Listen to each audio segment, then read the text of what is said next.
Bonjour à tous et bienvenue dans notre émission 100% Quintet pour la course de mardi. C'est le prix Santo Pietro, une belle course de haies réservée à des 4 ans qui est disputée dans le cadre d'une listed race.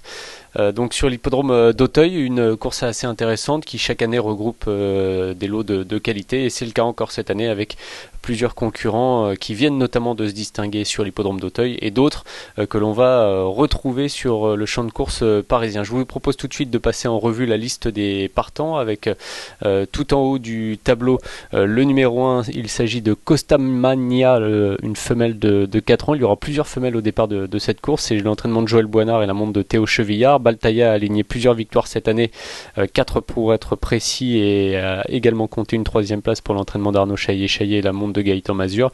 Va Patron fait partie de la ligne de référence du prix Guillaume de Pracontal, on va en reparler tout à l'heure. L'entraînement de Yannick Foin et la montre de Jérémy Da Silva. Spirit of the Moon, Ludovic Philippron pour Robert Collet, et là aussi avec Saint-Maxime qui portera des œillères australiennes pour la première fois. Angelo Zuliani et François Nicole sont associés dans la candidature de ce numéro 5. Thomas Borin ensuite sur le numéro 6, Zaki pour Miroslav Roulek. On a Impressive Machine, bien sûr le lauréat de la course de référence, qui sera monté par Alain Chitré.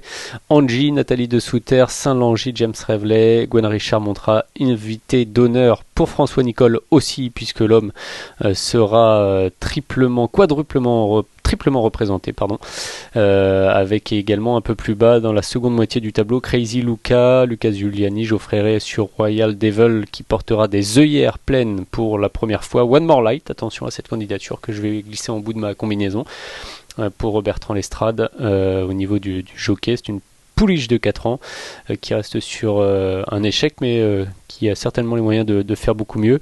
Galilov, on termine avec les 3 derniers, Singapore Trip et Omari avec Kevin Nabé, notamment pour second représentant de Yannick Foin, qui lui aussi sera bien représenté au départ de cette course. Voilà pour la présentation des partants. 3600 mètres, le parcours de haies, un parcours bien connu pour ses concurrents de 4 ans que l'on va tout de suite étudier un peu plus en profondeur dans notre seconde rubrique.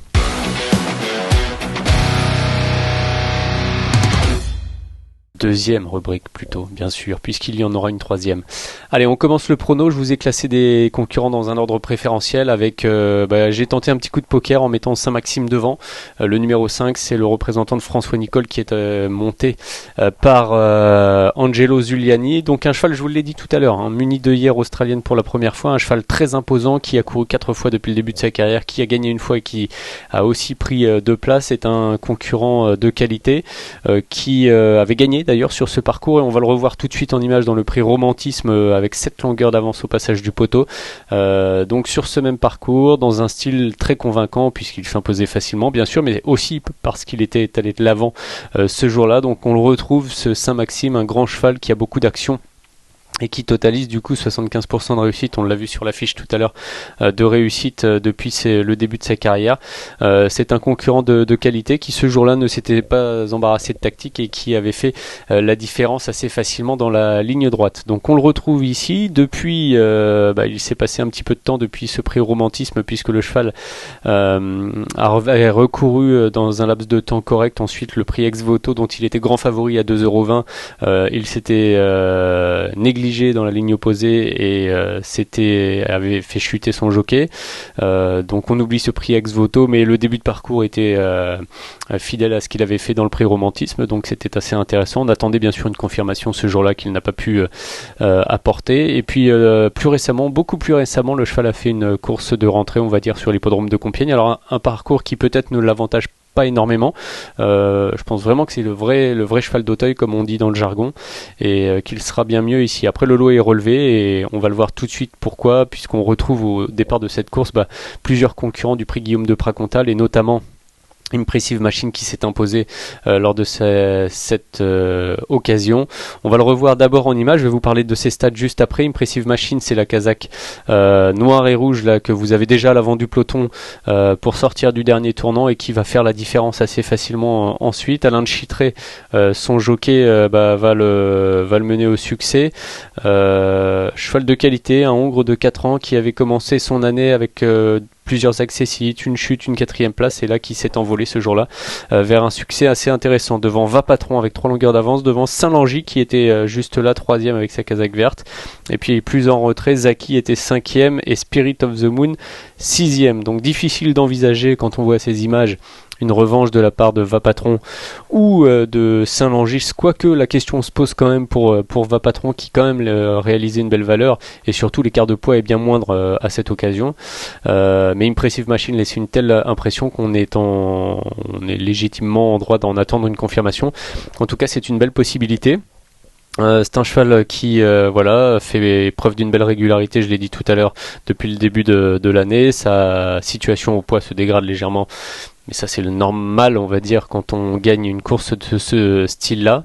Et j'ai l'impression qu'il a encore une toute première chance à défendre. Alors s'il ne gagne pas, je pense qu'il a en tout cas les moyens de jouer un rôle pour finir sur le podium, et donc de servir de base de jeu, ce que l'on recherche aussi dans ces courses-là. Donc Impressive Machine, alors je précise au niveau de ses stats qu'il a couru 6 fois depuis le début de sa carrière, pour un total de 4 places et une victoire, donc c'est plus de 80% de réussite dans les 3 premiers, donc c'est dans les 5 premiers plutôt, donc c'est quand même une belle stat pour ce concurrent que l'on va logiquement attendre à l'arrivée de ce quintet. Alors juste derrière, je vais reprendre la ligne dans l'ordre en mettant Vapatron qui a laissé une belle impression. L'écart de poids est meilleur, plus en faveur de Vapatron cette fois pour l'entraînement de Yannick Foin, et lui c'est la régularité faite cheval, puisqu'il est quasiment toujours à l'arrivée. Vapatron c'est 6 courses, une victoire, 4 places. Donc c'est vraiment superbe comme taux de réussite pour ce représentant de Yannick Foin. Jérémy Da Silva, bien sûr, sera son jockey, on l'a cité tout à l'heure dans la colonne du tableau des partants. Derrière ces trois-là, je vais faire confiance encore à cette ligne avec un petit peu plus loin deux concurrentes. Alors pas la ligne du prix Guillaume de Pracontal, mais plutôt toujours garder dans l'esprit ces chevaux qui ont bien couru depuis le début de l'année. Il y en a beaucoup dans cette course d'ailleurs, on a vraiment le choix. Baltaïa, je l'ai cité dans le tableau des partants, a signé 4 victoires depuis le début de l'année et a pris une place. Elle est irréprochable, elle a 100% de réussite dans les 5 premiers. Et c'est une belle pouliche qui en plus possède une belle pointe de vitesse qui pourrait lui servir pour venir disputer les toutes premières places dans la phase finale. On connaît tous la réussite d'Arnaud Chaillet cette saison et d'ailleurs en règle générale, et je pense que cette Baltaïa, même si elle affronte ici un lot qui est quand même très relevé, devrait logiquement lutter pour les premières places dans cette épreuve. Et je vais conclure mon prono avec One More Light. Je l'ai évoqué tout à l'heure au niveau du tableau des partants. C'est une pouliche qui a montré des moyens depuis le début de sa carrière, qui certes reste sur une 12e place qui sur le papier est décevante, mais par contre elle est tout à fait en mesure d'apporter un petit peu de cote à l'arrivée de cette course qui semble vouloir se dessiner entre plusieurs des favoris. Et il faut toujours inclure quelques outsiders pour espérer toucher plus. Et la candidature de One More Light offre a priori cette alternative, c'est en tout cas mon impression. Et donc c'est la raison pour laquelle je vais la placer en 5e position de mon prono. Voilà, on a fait le tour des 5 favoris. Je vous propose tout de suite de faire un récapitulatif de cette étude dans notre dernière partie d'émission, et puis je vous parlerai aussi d'une réunion qui se disputera à Vincennes ce mardi, plutôt en fin de journée, puisqu'il y aura également une très belle course à suivre à Vincennes.